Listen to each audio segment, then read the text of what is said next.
Have you ever wondered why people avoid night shifts in hospitals? The story will give you a very good idea about the reason. Brace yourself for chilling and eerie dark story of a night shift in hospital.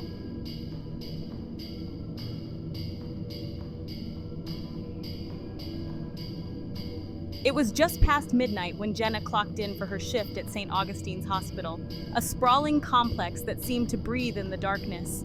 She'd been a nurse for a couple of years, but there was something about the night shift that sent shivers down her spine. Maybe it was the flickering fluorescent lights, or the way the quietness settled in, thick as fog. The only sounds were the soft beeping of machines and the distant echoes of footsteps in the empty corridors. Jenna glanced at her fellow nurse, Mark, who was already stacking supplies in the break room.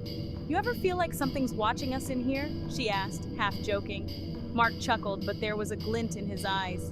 "You mean besides the patients? Yeah, I get that vibe sometimes. Like, we're not alone." A chill ran down Jenna's spine as she thought of the stories she'd heard. Whispers about the hospital's dark past. They said it was built over an old asylum where the forgotten and the tortured once roamed. The locals had their share of tales about strange noises and flickering lights, but she shrugged it off. It was just a hospital, right? But as she headed to the ICU for her first round, Jenna couldn't shake the feeling that tonight would be different. The air felt electric, charged with something unnameable. What if tonight she'd see something she couldn't explain?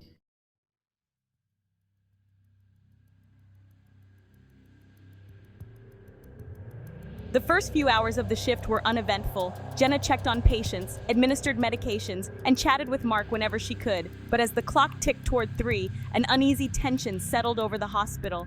The shadows seemed longer, the silence deeper. "Hey, Jenna, you ever heard about room 314? Mark called from the nurse's station, a teasing smile on his face. "Yeah, the room that's always empty, right? The one no one wants to talk about?" Mark leaned in closer, lowering his voice. "They say a patient died there years ago, and now the room's cursed. People claim they hear whispers and see shadows." Jenna rolled her eyes. "You're just trying to scare me. It's probably just an old room that hasn't been used in a while." But even as she said it, unease twisted in her stomach. "Want to check it out?" Mark grinned, clearly enjoying the idea. "Not a chance," Jenna shot back, but the thought gnawed at her. What was in that room?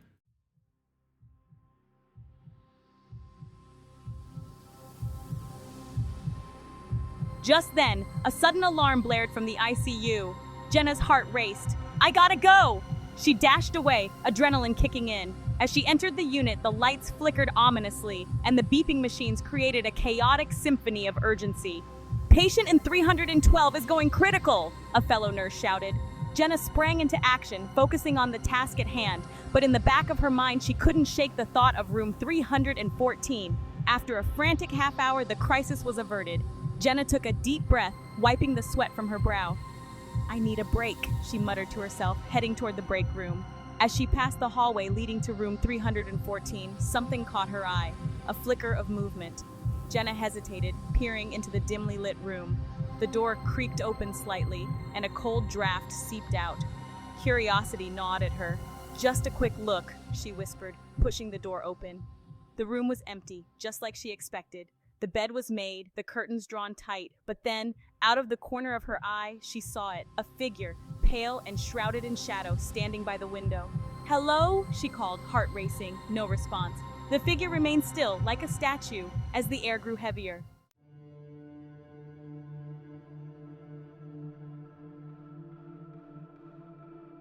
Suddenly, a cold rush swept through the room, and the figure turned its head, revealing hollow eyes that seemed to penetrate her very soul. Panic surged. Jenna stumbled back, slamming the door shut, her heart pounding in her chest. What was that? She ran back to the nurse's station, breathless. Mark was still there, flipping through charts. "You look like you've seen a ghost," he said with a grin. "Don't joke about that. I think I just saw something in room 314. Jenna gasped, her hands shaking. Mark's expression changed, a shadow flickering across his face. "You're not supposed to go in there, Jenna. Seriously. The last nurse who did what?" Jenna pressed, terrified. He hesitated, looking over his shoulder as if the room itself could hear them. She disappeared. They found her uniform in the hall, but she was never seen again. A chill ran down Jenna's spine. "What do you mean disappeared? Like, just Gone. Yeah, exactly. And people say if you see the figure in there, it's a warning. It means someone's going to die. Panic twisted in Jenna's stomach. But I've got to check on my patients. Mark shook his head. You don't understand. Just stay away from 314. The tension hung thick between them as the clock ticked on. Jenna tried to shake off the fear, but it clung to her like a second skin. With each passing minute, the whispers in her mind grew louder. What if she went back? What if she didn't?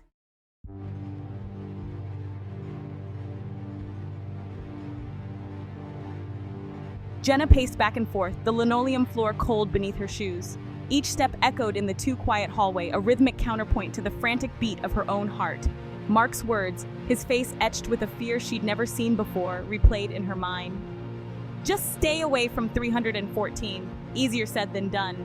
She had to know. This wasn't some childish dare, some morbid curiosity. This was about facing her fears, about proving to herself that she wasn't going to be controlled by whispers and shadows.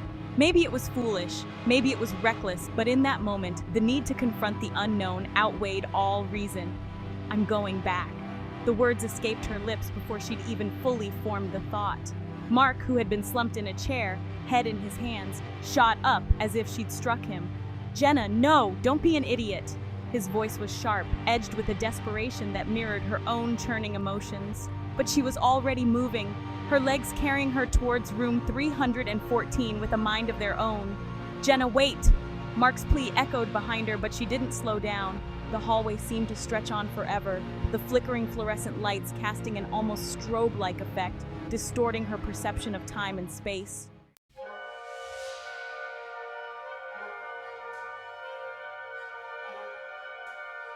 With each step closer to room 314, the temperature seemed to drop a degree.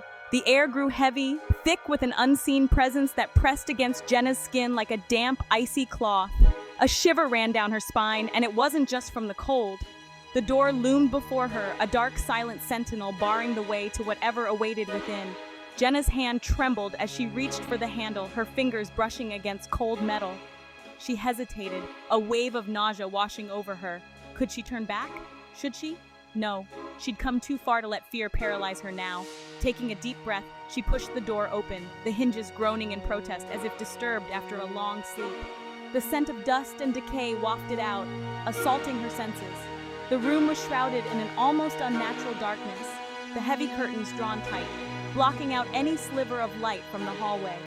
The only illumination came from a single, flickering fluorescent bulb overhead, casting long, distorted shadows that danced across the walls.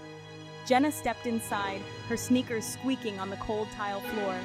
The sound seemed unnaturally loud in the oppressive silence, amplifying her sense of isolation.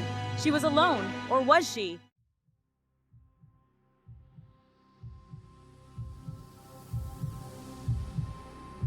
The hairs on the back of Jenna's neck prickled with a sudden awareness. Every instinct screamed at her to turn and run, to flee back to the relative safety of the hallway. But something held her rooted to the spot, a morbid fascination stronger than her fear. Hello? Her voice, a shaky whisper, seemed to dissolve into the silence, swallowed whole by the oppressive atmosphere of the room. The air hung heavy, thick with an unseen energy that made it difficult to breathe. A low moan, barely audible at first, drifted from the far corner of the room. Jenna's head snapped towards the sound, her eyes straining to pierce the gloom. The moan came again, closer this time, filled with an aching sadness that sent chills down her spine. Who's there? Jenna's voice was stronger now, laced with a hint of defiance. She took a step forward, then another, her heart pounding against her ribs like a caged bird. The air grew colder with each step, the scent of decay intensifying. And then she saw it. A figure, shrouded in shadows, huddled in the far corner of the room. It was impossible to make out any details, but as Jenna watched, the figure slowly lifted its head, two pinpoints of light glowing in the darkness.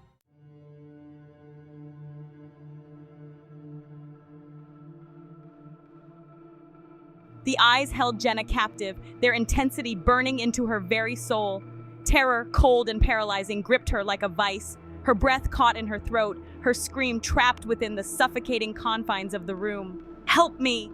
the voice whispered, a rasping plea that seemed to emanate from the very walls themselves. It was a voice filled with an ancient sorrow, a desperate yearning that transcended the boundaries of life and death.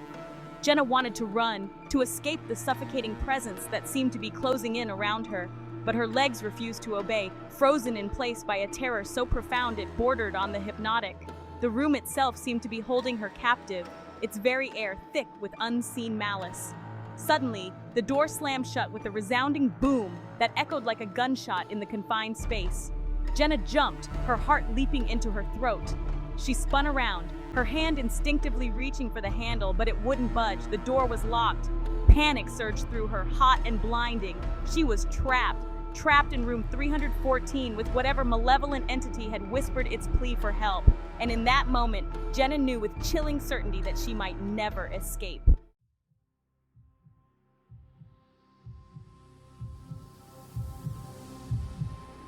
Jenna slammed her fist against the door, the wood cold and unyielding beneath her desperate blows. "Let me out!" she screamed, her voice raw with terror. But her cries were met with only an eerie silence, amplifying her sense of isolation.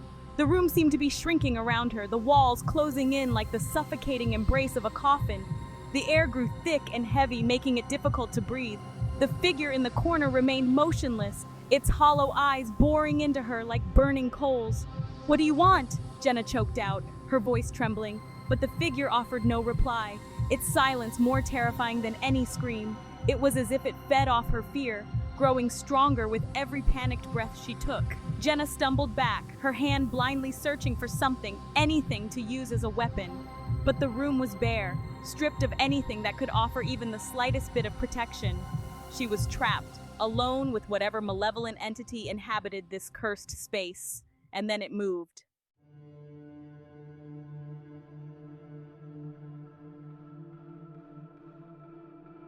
With a speed that belied its spectral form, the figure glided across the room, its movements fluid and silent. Jenna watched in horror as it approached, her body frozen in place by a primal fear that seemed to seep into her very bones. The room grew colder as it drew closer, the air crackling with a strange energy that made the hairs on Jenna's arms stand on end. A low moan, filled with an unbearable sadness, emanated from the figure, sending chills down her spine. Jenna squeezed her eyes shut, bracing herself for the unknown. She felt a cold, clammy hand brush against her cheek, the touch sending a jolt of pure terror through her body. It felt like the icy grip of death itself, draining the warmth from her very core. "Help me!" the voice whispered again, the sound raspy and weak, yet filled with an urgency that was impossible to ignore. This time, Jenna felt a strange pull towards the figure, a sense of empathy that battled with her overwhelming fear. Could this entity, this trapped soul, somehow be helped? Or was this just another trick, another layer of the nightmare designed to break her completely?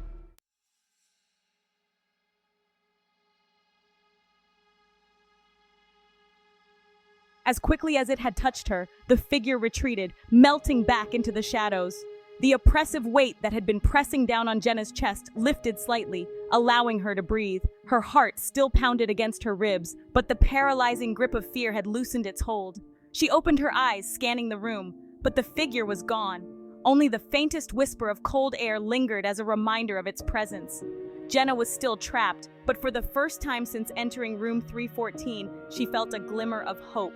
The voice, the touch, the plea for help, it all felt different now, tinged with a vulnerability that belied its terrifying facade. Perhaps this wasn't a malevolent entity intent on harm, but a lost soul desperate for release. Jenna took a step towards the spot where the figure had been standing, her hand outstretched, as if reaching through an invisible barrier. "How can I help you?"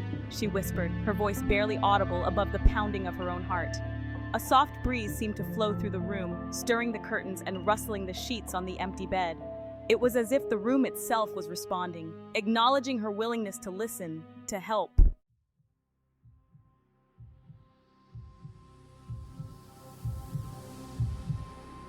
The doorknob rattled violently, and Jenna spun around just as the door swung open. Mark stood framed in the doorway, his face pale and drawn, his eyes wide with a mixture of fear and relief. "Jenna, thank God! I thought I'd lost you!"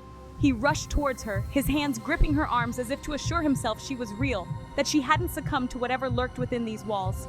"We have to get out of here," she gasped, her voice shaky but firm. The terror that had gripped her moments before was replaced by a surge of adrenaline, a desperate need to escape the confines of room 314. Mark didn't hesitate. He pulled her towards the door, his grip on her arm like a lifeline. As they fled the room, Jenna cast one last glance over her shoulder, half expecting to see the figure materialize from the shadows. The hallway, once so familiar, now seemed menacing, the flickering fluorescent lights casting grotesque shadows that danced along the walls. The air crackled with an unseen energy, as if the very building itself was aware of their presence, of their intrusion. They didn't speak, didn't dare to break the silence that pressed in around them like a suffocating blanket. Every creak of the floorboards, every sigh of the wind whistling through the corridors sent shivers down their spines.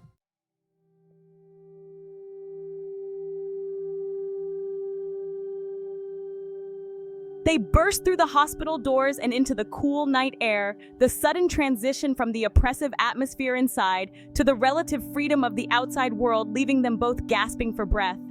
Jenna stumbled, her legs trembling beneath her, and Mark caught her, his arm a steadying presence. The parking lot was deserted, the only sound the distant hum of traffic from the highway beyond the hospital grounds. The moon, a pale disk in the starless sky, cast an ethereal glow on the building, making it seem even more imposing, more sinister. Jenna leaned against Mark, her body still trembling from the adrenaline coursing through her veins. "What was that?" she whispered, her voice barely audible above the pounding of her own heart. Mark shook his head, his face pale and drawn in the moonlight. "I don't know," he admitted, his voice hoarse, "but I know one thing, we're never going back there again." As they drove away from St. Augustine's, the hospital shrinking in the rearview mirror, Jenna couldn't shake the feeling that they weren't truly safe, that a part of room 314 and whatever resided within its walls would forever be with her. The plea for help, the touch of the figure, the feeling of desperate loneliness. It was a haunting that went beyond words, a chilling reminder that some doors are best left unopened, some secrets best left buried.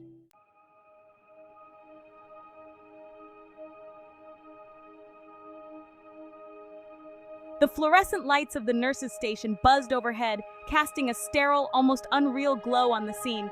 Jenna's chest heaved, each breath a shallow gasp as she struggled to regain some semblance of control. Mark leaned heavily against the counter, his face ashen, his eyes fixed on some distant point beyond the wall. "What the hell was that?" he finally choked out, his voice hoarse, barely a whisper. Jenna shook her head, her throat too tight to speak. What words could possibly encapsulate the sheer terror, the bone-chilling cold, the overwhelming sense of despair that had permeated room 314? It was like stepping into a nightmare, a place where the veil between the living and the dead was as thin as a breath. She glanced down at her hands, still trembling slightly, and noticed the faint red marks where the woman's spectral fingers had dug into her flesh. A physical reminder of an encounter that felt all too real to be dismissed as mere imagination. Mark's hand reached out, his fingers closing around her wrist in a reassuring grip. "You okay?" he asked, his voice softer now, laced with concern. Jenna managed a shaky nod, drawing strength from his touch. They were in the land of the living now, surrounded by the familiar sights and sounds of the hospital. No more whispers, no more icy drafts, no more ghostly figures with eyes that seemed to pierce your very soul.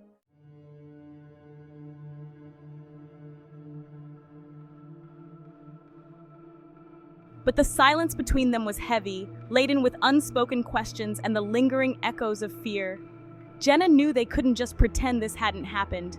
They'd shared something in that room, something that transcended the boundaries of their everyday lives, the stories about the nurse who disappeared. Jenna began, her voice still trembling slightly. Were they true? Mark's gaze dropped to the floor, his jaw clenching as if he were wrestling with a painful truth. "They say her name was Sarah," he said, his voice barely audible. "Sarah Miller. She worked the night shift, just like us." Jenna hung on his every word, her heart pounding a steady rhythm against her ribs.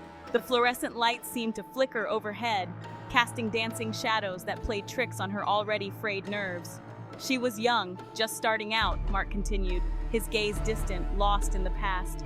"Everyone liked her. Patients loved her, said she had a real gift for healing." Jenna could almost picture her, Sarah Miller, her laughter echoing down these same hallways, her presence a beacon of hope in the midst of suffering. What had happened to her? What dark secret did room 314 hold?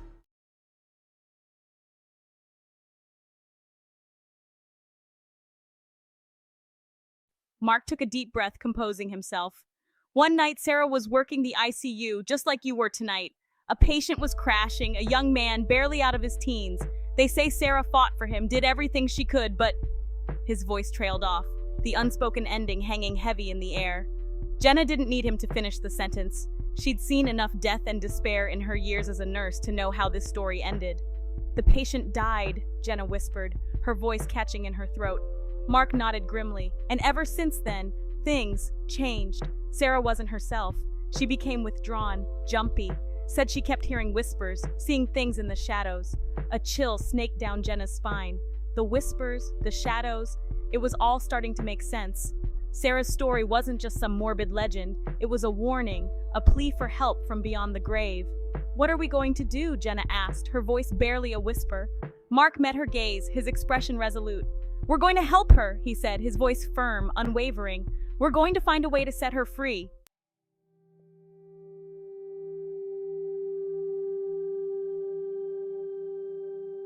The remaining hours of their shift passed in a blur. They went through the motions, checking charts, administering medications, but their hearts weren't in it.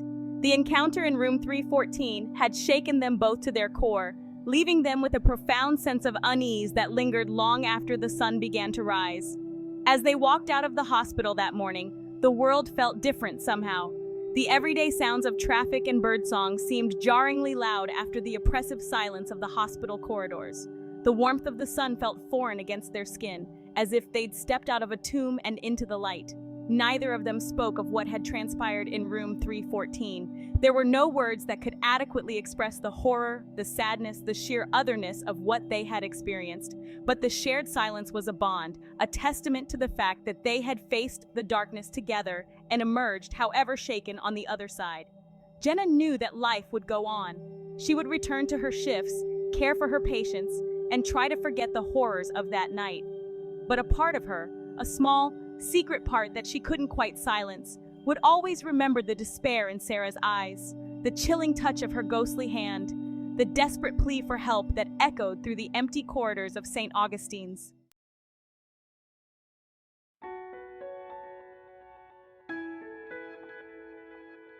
In the days that followed, Jenna and Mark made a pact. They would honor Sarah's memory by ensuring that no one else ever experienced the terror of room 314. They petitioned the hospital administration to seal the room permanently, citing structural damage and safety concerns. To their surprise, their request was granted without question. The rumors persisted, of course. Whispers of cold spots and strange noises continued to circulate among the staff. But the stories lost their power, their ability to instill fear. The door to room 314 remained locked, a silent testament to the darkness that dwelled within and to the courage of those who had dared to confront it. Jenna never forgot Sarah Miller. She kept a small, framed photograph of the young nurse on her bedside table, a reminder of the fragility of life and the enduring power of the human spirit. And sometimes, late at night when the world was quiet, Jenna could almost swear she heard a faint whisper carried on the breeze, a whisper that spoke not of sorrow or anger, but of peace. A peace that came from finally being heard, from finally being understood, a peace that whispered, "Thank you." Days turned into weeks, the memory of that night shift at St. Augustine's fading into the background of Jenna's life. The sun seemed brighter now, the laughter of children a welcome antidote to the silence. She threw herself into her work, finding solace in the routine of caring for her patients. Yet there were moments when the shadows seemed to lengthen, when a chill ran down her spine. Times when she'd catch a glimpse of her reflection and see not her own familiar features, but a flicker of something else in her eyes, a haunted look that spoke of things unseen. Jenna's dreams were filled with long, echoing corridors and the ever-present sensation of being watched. She'd wake in a cold sweat, the sheets twisted around her limbs. The rational part of her mind knew it was just stress, a delayed reaction to the trauma of that night. But there was a primal part of her that whispered a different truth, a truth that acknowledged the existence of a world beyond our understanding, a world where the dead walked among the living, their presence felt in the whispers of the wind, the shadows that danced in the corners of our eyes.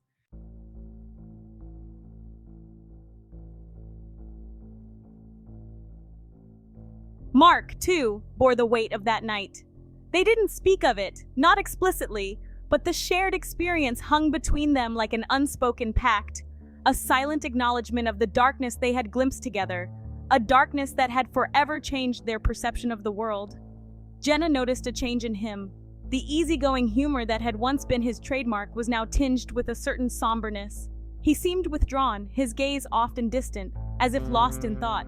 He too bore the invisible scars of that night, the weight of Sarah's despair etched onto his soul.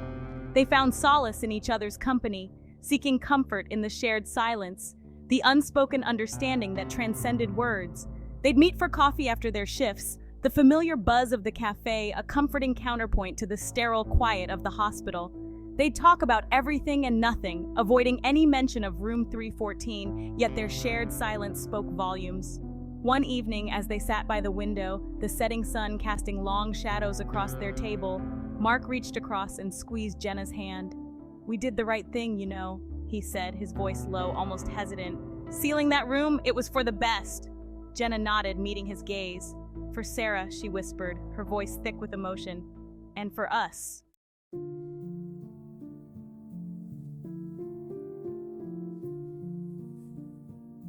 The decision to seal room 314 had been difficult, but it brought closure, a way to honor Sarah's memory and protect others.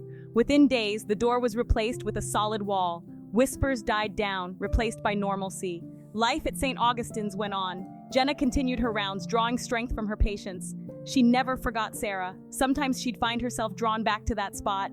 One evening, Jenna noticed a small framed photograph of Sarah. Beneath it, a single white rose, a reminder of life and beauty. Jenna stood there, her gaze fixed on Sarah's picture, a wave of sadness washing over her. This sadness was tinged with acceptance, understanding that death did not have to be the end. The true horror wasn't the ghost, but the idea of being forgotten. By remembering Sarah, they had given her a voice, a way to find peace. Jenna felt Sarah with her, not as a vengeful spirit, but as a guardian angel. The experience had opened her eyes to the unseen world, a world where the dead walked among the living, their presence felt in whispers and flickers. Jenna knew she would carry Sarah's memory with her always. If you enjoyed the video, then don't forget to hit like and subscribe to our channel.